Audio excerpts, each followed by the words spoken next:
Chapter 3. Captain Ahab's Story. For 3 weeks, Captain Ahab stayed below. Then one day, suddenly, he was there in front of us. He was a thin man, but he was strong. He had a hard face with lines on it from years of sun and wind. His hair was gray and wild. His clothes were black. Then I saw it, his white whalebone leg, and an ugly white line ran down from the top of his head. Did it go down to his feet? Who or what did that to him? What fight did he lose so badly? He stood and looked at us with angry eyes. "What do you do when you see a whale?" he suddenly shouted. "Shout, sir," answered the men. "Good. Look at this." He showed us some gold.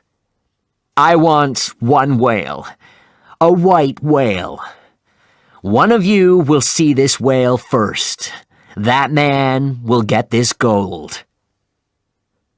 We stood quietly. Whalers don't make much money. We thought about the gold.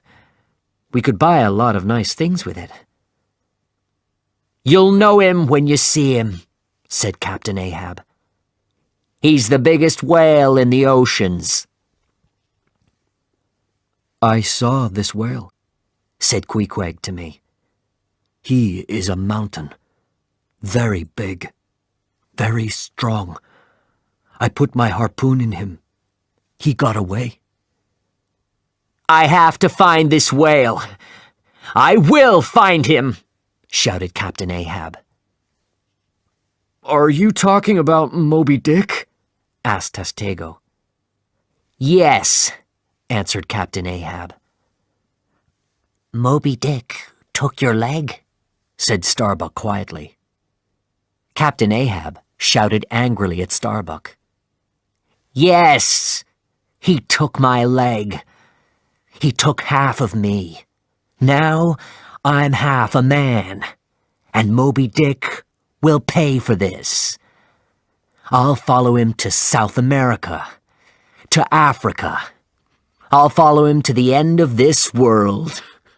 I'll see him dead." He turned to the other whalers. "Are you with me, men?" "Yes!" they shouted. They were excited. They saw the gold. They shouted and laughed. Only Starbuck stood quietly. His face was as dark as the sky before it rains. "What's your problem?" Captain Ahab asked him angrily. Then he smiled. "It's too dangerous. Is that the problem?" "I'm not afraid of dangerous work," answered Starbuck. "But I work for whale oil. I fight whales for their oil, for money. You hate this whale.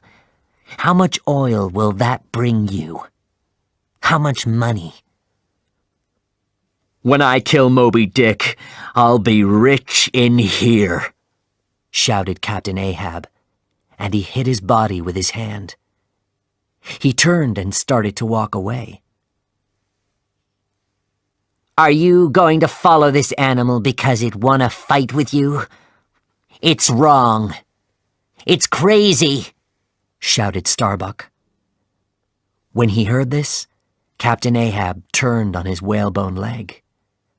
He was very angry now, and he shouted in Starbuck's face.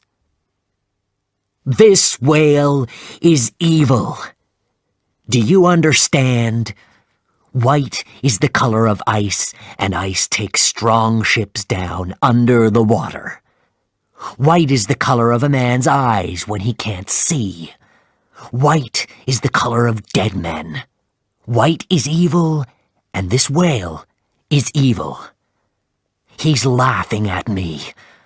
I'll only be free when this evil is dead. Dead." The color left Starbuck's face.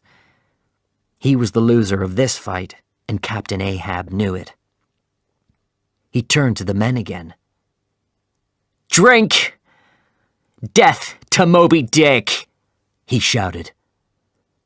The men put their harpoons up high and shouted too. Then they drank and danced. Later that same night, the men were asleep and the ship was quiet. I was outside with Pip, the little cook boy. We had to put water out for the next day's whaling. "Listen," said Pip. "Can you hear that?" "I hear men." The whalers were at the other end of the ship. There was nobody there. "I don't hear anything," I said. "No, listen," said Pip. "There are men below us, 5 or 6 of them. Can't you hear them?" "It's the ocean, Pip. It's playing games with you," I answered. "I have good ears," said Pip. He was angry with me and walked away. I watched him go. Then I sat and looked up at the stars. I dreamed of the white whale. I dreamed of gold.